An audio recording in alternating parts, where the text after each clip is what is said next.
My niece spread rumors that I was having an affair to sabotage my marriage. My sister just laughed it off, saying, "She's just being dramatic." Can you imagine coming home to find your wife shattered, crying silently in the kitchen, asking if you were with another woman at a Marriott? And in that gut-wrenching moment, realizing with chilling certainty, your own niece was trying to burn your marriage to the ground with a calculated, twisted lie? Because that's exactly what happened to me, and it changed everything. My wife came home at 6:47 p.m. on a Tuesday, and she wouldn't look at me. Wouldn't make eye contact. Wouldn't look at me at all.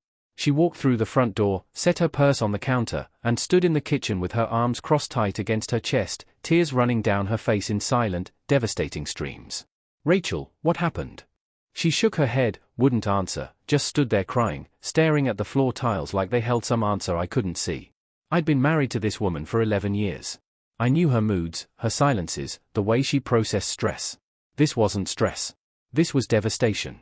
This was the look of someone whose entire world had just been rearranged without her consent. "Please talk to me. Whatever it is, we can." "Were you at the Marriott on Route 9 last Thursday?" The question hit me like a physical blow. Not because I was guilty, I wasn't, but because I understood instantly what was happening, what someone had done. "What? No, I was at work." "You know I was at work. Someone saw you with a woman. Dark hair, red dress. They said you were holding hands in the parking lot. They said they watched you go inside together." "Rachel, that's insane. I've never." She described your car, Marcus. She described the dent in the rear bumper. She described your jacket, the grey one with the, "Who? Who said this?" Rachel finally looked at me. Her eyes were red, swollen, absolutely shattered. "I don't know. Someone told Deborah at work. Said they felt bad, that they didn't want to get involved, but their conscience wouldn't let them stay quiet." My stomach dropped because I knew. I knew exactly who was behind this. I knew the pattern, the method, the particular cruelty of making up specific details to make lies feel true. My niece, Brianna. 21 years old, with a talent for manipulation that bordered on pathological, a history of chaos that stretched back nearly a decade. And now, apparently, a new target, me. It took me 3 hours to convince Rachel to tell me the full story, and another 2 to convince her I was innocent. The rumor had been elaborate, professional, almost. Brianna, though I didn't know it was her yet, not with certainty, had somehow gotten access to Rachel's work network through a former classmate who worked in the same building. She'd approached Deborah Martinez during lunch, introduced herself as a family friend who was concerned about Rachel's husband. She described the Marriott in detail, the parking lot layout, the color of the awning, the location of the side entrance. She'd described my car, a 2019 Honda Accord, with a distinctive dent in the rear bumper from when I'd backed into a shopping cart 2 years ago. She described my grey jacket, the one with the slight tear in the lining that I kept meaning to get fixed. She'd made up a woman, dark hair, red dress, wedding ring on her finger that wasn't Rachel's. Said she'd watched us from across the lot, hand in hand, disappearing into the hotel like we'd done it 100 times before. Every detail was designed to feel true, to create just enough specificity that denial would sound like deflection. That's how Brianna operated. That's how she'd always operated. This wasn't new behavior. She'd been like this since high school when the chaos first started becoming impossible to ignore. Freshman year, she spread a rumor that her math teacher, Mr. Patterson, had made inappropriate comments about a student's body. The school launched an investigation. Patterson was suspended pending review. 3 weeks later, Brianna admitted she'd made it up because he'd given her a C on a test. Patterson was reinstated, but he never recovered. Quit teaching the following year and moved out of state. Sophomore year, she told a group of friends that a classmate named Jessica Walsh had been hooking up with Jessica's stepbrother. The rumor spread through the school like wildfire. Jessica was ostracized, called names in the hallways, had her locker vandalized. She transferred schools mid-semester. The story wasn't true. Jessica didn't even have a stepbrother. Junior year, Brianna told her own mother, my sister Karen, that her stepfather had hit her. Showed bruises she'd given herself, told a tearful story about being grabbed and shoved. Karen nearly called the police, nearly filed for divorce. The truth came out 3 weeks later when Brianna's friend admitted Brianna had asked her to punch her arm repeatedly because she needed marks. The stepfather, a decent guy named Tom, who'd been nothing but kind to Brianna, left anyway, said he couldn't live with someone whose daughter might destroy his life on a whim. Every single time, Karen defended her. She's sensitive. She's been through a lot. She doesn't mean harm. But harm was exactly what Brianna meant. Harm was the point. Some people start fires because they like watching things burn. I called Karen the next morning after Rachel had finally fallen into an exhausted sleep, after I'd spent half the night staring at the ceiling, trying to understand why. Karen, we need to talk about Brianna. What about her? My sister's voice was cautious, already defensive. Someone spread a rumor to Rachel's co-workers that I'm having an affair. Detailed lies. My car, my clothes, specific locations. Rachel came home in tears last night. Our marriage almost imploded. Silence on the line, then. And you think Brianna did this? The pattern matches exactly. The specific details, the manipulation, that's ridiculous. Brianna loves you. You're her favorite uncle. Karen, I'm her only uncle. And that's exactly why she'd have access to details about my life. My car, my jacket, where I work. You're being paranoid. She would never. She accused Tom of abuse. She got Mr. Patterson suspended. She nearly destroyed that girl Jessica's life. This is what she does. Karen's voice went cold. She was a child. She made mistakes. She's grown now. She's 21. And she just tried to blow up my marriage. You don't know that. You have no proof. I didn't. Not yet. But I would. I'm going to find out the truth, I said. And when I do, there are going to be consequences. Don't you threaten my daughter, Marcus. I'm not threatening anyone. I'm telling you what's going to happen. I hung up before she could respond. The proof came faster than I expected. Rachel's co-worker, Deborah, agreed to meet with me the following Saturday. She was nervous, understandably, but she'd felt terrible about the role she'd played in spreading the rumor and wanted to help make it right. The woman who approached me was young, Deborah said. Early 20s, maybe. Blonde hair, very put together. She said her name was Amanda and that she was a friend of Rachel's family. Did she say specifically how she knew us? She said she'd known Rachel since college, that she'd been at your wedding. Rachel and I had met after college. We hadn't had any mutual friends at our wedding from her school days. Brianna, however, had been there, 8 years old at the time. Flower girl in a dress my sister picked out. Anything else you remember about her? Deborah thought for a moment. She had this way of talking. Really confident, really detailed. She made it sound so real. I didn't even think to question it. Did she leave any contact information? Any way to reach her? No, but, Deborah hesitated. She did mention something about being in town for school stuff. Said she was staying near the university campus. Brianna went to state, 20 minutes from where Deborah worked. I showed Deborah a photo of Brianna from my sister's Facebook page. Her face went pale. That's her. That's Amanda. But she said she lied. Her name is Brianna. She's my niece. Deborah's hand flew to her mouth. Oh my God. Oh my God. I'm so sorry. I had no idea. She seemed so sincere, so concerned. That's how she operates. That's what she does. I thanked Deborah for her honesty and went home to tell Rachel. Here's what Karen didn't know. What nobody in my family seemed to realize about my relationship with Brianna. For 2 years, I'd been paying $1,400 a month for her apartment. The arrangement had started when Brianna got into state, and Karen couldn't afford the housing costs. She'd just finalized her divorce from Tom, was drowning in legal fees and credit card debt, and had come to me in tears at a family dinner. I can't let her dreams die because of money, Marcus. Karen had sobbed, gripping my arm. She worked so hard to get in. She's the first person in our family to go to a real university. Please, Marcus, you're the only one who can help. I was doing well then. Still am, mostly. Senior project manager at a civil engineering firm. Solid salary. No kids of our own. Rachel and I had talked about it and agreed, family helps family. I paid first month's rent, $1,400, last month's rent, $1,400, security deposit, $2,100. Co-signed the lease myself because Brianna had no credit history and Karen's score was destroyed from the divorce. Every month for 2 years, I sent money, sometimes directly to Brianna, sometimes to the landlord when she forgot to make payments on time.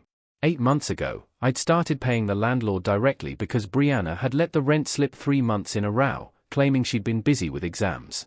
Total investment over 2 years, $33,600 in rent alone, plus the initial deposits, plus the furniture I'd bought her when she moved in, plus the laptop for school, plus the emergency cash advances when she claimed she couldn't afford textbooks or groceries. Close to $45,000, all told. Money Rachel and I had set aside for a house down payment, redirected to help family. And this is how she repaid me. By telling lies designed to destroy my marriage. By making my wife cry in our kitchen, wondering if 11 years together had been built on a lie. I thought about calling Karen again. About explaining what I'd learned, about giving her a chance to make this right. Then I remembered her response when I'd first raised my concerns. She's just dramatic. She'll figure it out. Dramatic. That's what she called it when her daughter systematically tried to destroy my life. Fine. I'd figure it out myself. The lease agreement was in my filing cabinet, a copy I'd kept because I was the co-signer, legally responsible for the rent if Brianna failed to pay. I pulled it out and read through it that night, looking for options. What I found was better than I'd hoped. As the co-signer and guarantor, I had significant legal standing. More importantly, because I'd been paying the rent directly for 8 months, documented through bank transfers and receipts the landlord had provided, I had a strong argument that I was the de facto tenant. I called Robert Mitchell, a real estate attorney I'd worked with on a project years earlier, and explained the situation. If you've been paying rent directly for that length of time, and the primary tenant has been in effective default, you have options, he said. Depending on the lease terms and local regulations, you could potentially initiate termination proceedings yourself. It's not typical, but it's not unprecedented either. What would that look like? 30 days notice to the landlord that you're withdrawing as guarantor and terminating your financial involvement. The landlord can then decide whether to work with the primary tenant independently or terminate the lease for lack of qualified financial backing. I had Robert draft a letter that afternoon. Then I called the landlord directly. His name was Gerald Hoffman, 62 years old, managed a portfolio of 12 rental properties near the state campus. Had dealt with Brianna's payment issues from the beginning. Mr. Chen, I appreciate the call, he said when I explained the situation. Frankly, I've been dreading this conversation. Your niece has been challenging to work with. How so? Late payments, noise complaints from neighbors, a party 6 months ago that caused damage to the common areas. The only reason I haven't terminated is because you've been reliable. You're the one who's actually made this tenancy work. I'm withdrawing my financial support, I said. Effective immediately. She can either qualify on her own, which I doubt she can, or you can proceed with termination. Gerald was quiet for a moment. I'll need something in writing. I'll have my attorney send it today. And you understand this means? I understand exactly what it means. 30 days notice, standard termination procedures. I could hear him typing something on his end. I'll process the paperwork this afternoon. She'll receive formal notice within 48 hours. Thank you, Gerald. Mr. Chen, for what it's worth, I have 2 daughters. If someone did to them what you've described, I'd do the same thing. I sent one text to Brianna that afternoon. Your lease ends next month. I'd start packing. She didn't respond for 6 hours. I imagine she spent that time trying to figure out if I was serious. Calling Gerald, calling Karen, maybe calling the university housing office in a panic. Then my phone exploded. 16 texts in 45 minutes. For missed calls. A voicemail where she was sobbing. Actually sobbing. Claiming she didn't mean it. That she was just joking around. That she didn't think anyone would take it seriously. I was just messing around, Uncle Marcus. I didn't think Deborah would actually tell Rachel. I thought it would be funny. Please, please, please don't do this. I'll apologize. I'll do anything. Just don't take my apartment. I read every message. Listened to every voicemail. Then I put my phone down and didn't respond. There's a certain kind of person who only apologizes when consequences arrive. Who says, I didn't mean it, when what they actually mean is, I didn't expect to get caught. Who cries and begs not out of remorse, but out of fear. Brianna was that person. Had always been that person. The apologies weren't real. They were just another manipulation tactic. Another attempt to make the problem go away without actually changing anything. I wasn't playing that game anymore. Karen called that night, and I knew it was going to be bad before I even answered. What did you do? I held the phone away from my ear. Even at arm's length, her voice was a physical force. You can't do this to her. She has finals coming up. She's 3 semesters from graduating. Where is she supposed to go? You're ruining her life over a stupid mistake. I waited until she finished. Let the silence stretch out for a long moment. Then I said exactly what she'd said to me when I'd called about Rachel. She's just dramatic. She'll figure it out. This isn't funny, Marcus. Neither was my wife crying in our kitchen because your daughter told lies about me to destroy my marriage. Neither was 11 years of trust nearly shattered because Brianna thought it would be funny to accuse me of having an affair. She didn't mean to. Stop. Stop right there. I could hear my own voice getting harder, colder. Every time Brianna does something terrible, you say she didn't mean it. She didn't mean to get Mr. Patterson suspended. She didn't mean to destroy Jessica Walsh's life. She didn't mean to accuse Tom of abuse. She just keeps not meaning things. And people keep getting hurt, and you keep making excuses. She was young. She made mistakes. She's 21 years old enough to vote, old enough to sign a lease, old enough to understand that actions have consequences. You've spent her entire life protecting her from those consequences, and this is what you've created. Karen was crying now. You can't do this. You can't punish her like this. I'm not punishing her. I'm just stopping my support. Those aren't the same thing. She can find another apartment. She can get a job. She can take out loans like every other college student in America. What she can't do is live rent-free on my money while trying to destroy my family. She's family, too. No, family doesn't do what she did. Family doesn't try to blow up marriages for entertainment. Family doesn't make up detailed lies to hurt people who've done nothing but help them. I took a breath, steadied myself. Here's what's going to happen, Karen. Brianna's lease terminates at the end of the month. She can figure out her living situation on her own. If she reaches out to me again, I won't respond. If you keep defending her behavior instead of holding her accountable, I won't respond to you either. Karen, I'm done. We're done. This conversation is over. I hung up. The next 4 weeks were chaos. Karen mobilized the entire extended family against me. Called our mother, our aunts, our cousins, painted me as a monster who was destroying a young woman's life over a silly joke. Aunt Patricia called to tell me I should be ashamed of myself. Cousin David sent a long Facebook message about the importance of forgiveness. Our mother called crying, begging me to reconsider, saying that I was tearing the family apart. I explained the situation to each of them. Told them exactly what Brianna had done. Showed them the text messages, the proof I'd gathered, the pattern that stretched back years. Some of them understood. Most didn't. She's just a kid, Aunt Patricia said. Kids make mistakes. She's 21, I said. How many more lives does she get to destroy before we stop calling them mistakes? No answer. Brianna showed up at my door twice during those 4 weeks. The first time she was crying, mascara running, voice trembling, the whole performance. She begged me to reconsider, promised she'd apologize to Rachel, swore she'd never do anything like this again. I didn't open the door, just watched her through the peephole until she finally gave up and left. The second time she was angry, pounded on the door, screamed that I was ruining her life, called me names that would have made our grandmother weep. I still didn't open the door, but I did record the whole thing on my Ring doorbell camera, documentation, just in case. Rachel and I talked about it every night during those 4 weeks, about Brianna, about Karen, about what this meant for our relationships with the rest of the family. Rachel was angry, not at me, but at the situation, at the fact that someone had tried to destroy what we'd built over a decade together. I keep thinking about what would have happened if Deborah hadn't felt guilty, Rachel said one night. If I'd never found out it was Brianna, would I have believed the lie forever? You would have found out eventually. The truth always comes out, doesn't it? Mr. Patterson never got his reputation back. That girl Jessica probably still has people who believe the lies about her. Sometimes the truth doesn't come out fast enough. She was right. Sometimes it doesn't. But this time it had. And Brianna was going to live with the consequences. Move-out day was a Saturday. I didn't plan to go. Didn't want to make a scene. Didn't want to give Brianna or Karen any ammunition to paint me as vindictive or cruel. But something made me drive past the apartment complex that afternoon. Some need to see it with my own eyes, to witness the consequence, so it felt real.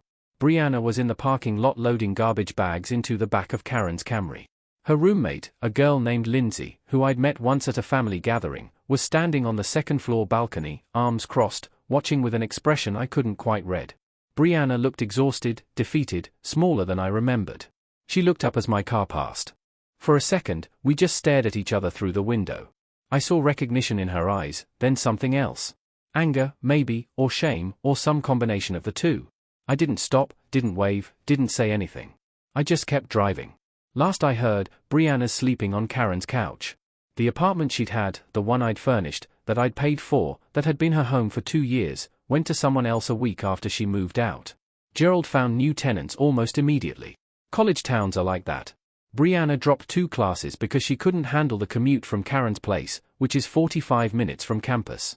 Her academic advisor, I heard this through cousin David, who's apparently the family's designated information broker, told her she might not graduate on time anymore, might need to take an extra semester, which she can't afford, which Karen certainly can't afford. She's apparently looking for a job now, retail probably, or food service. The kind of work she's always looked down on, always assumed she was too good for. Karen still hasn't spoken to me. Neither has Aunt Patricia or cousin David or most of the extended family. They've chosen their side, and I've been written out of the story. That's fine. I can live with that. But here's the thing about consequences. They don't require other people's approval. I didn't pull Brianna's lease to be vindictive. I didn't do it to punish her, though punishment was certainly deserved. I did it because actions have to mean something. Because spending $45,000 to help someone only to have them try to destroy your marriage has to have a consequence beyond a tearful apology and a promise to do better. Brianna spent her entire life learning that she could hurt people without repercussions. That tears and excuses would always be enough. That someone would always step in to shield her from the results of her choices. I was that person for 2 years.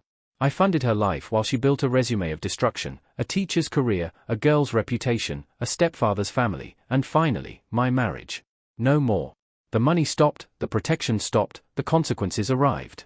And maybe she'll learn something from it. Maybe she'll realize that the world doesn't work the way Karen taught her it worked. That you can't keep setting fires and expecting someone else to put them out. Or maybe she won't. Maybe she'll just find new people to manipulate, new situations to exploit, new lies to tell. Some people never change, but that's not my responsibility anymore. Rachel and I are fine. Better than fine, actually. The experience brought us closer together, forced us to talk about things we'd been avoiding. Reminded us why we chose each other in the first place. We're looking at houses again. The money I'm not sending to Brianna every month goes into savings now. And we're almost back to where we were before I agreed to help Karen. We talk about the future more than we used to. About kids, maybe about what we want the next decade to look like. We don't talk about Brianna much anymore. She's become a cautionary tale, a story we'll tell someday to explain why boundaries matter. Karen sends me messages sometimes, through our mother, mostly. Says Brianna's sorry. Says she's changed. Says she wants to make things right. I don't respond. Not because I'm holding a grudge. Not because I want to punish anyone, but because I've learned to recognize the pattern now, the tears, the promises, the cycle of destruction and forgiveness that enables the next round of destruction. Some cycles have to be broken. I broke mine. My sister called me dramatic when I told her what Brianna had done. She was right in a way. The whole thing was dramatic. The elaborate lie, the calculated manipulation, the tears and screaming, and 4 weeks of family warfare. But here's what Karen never understood: drama cuts both ways.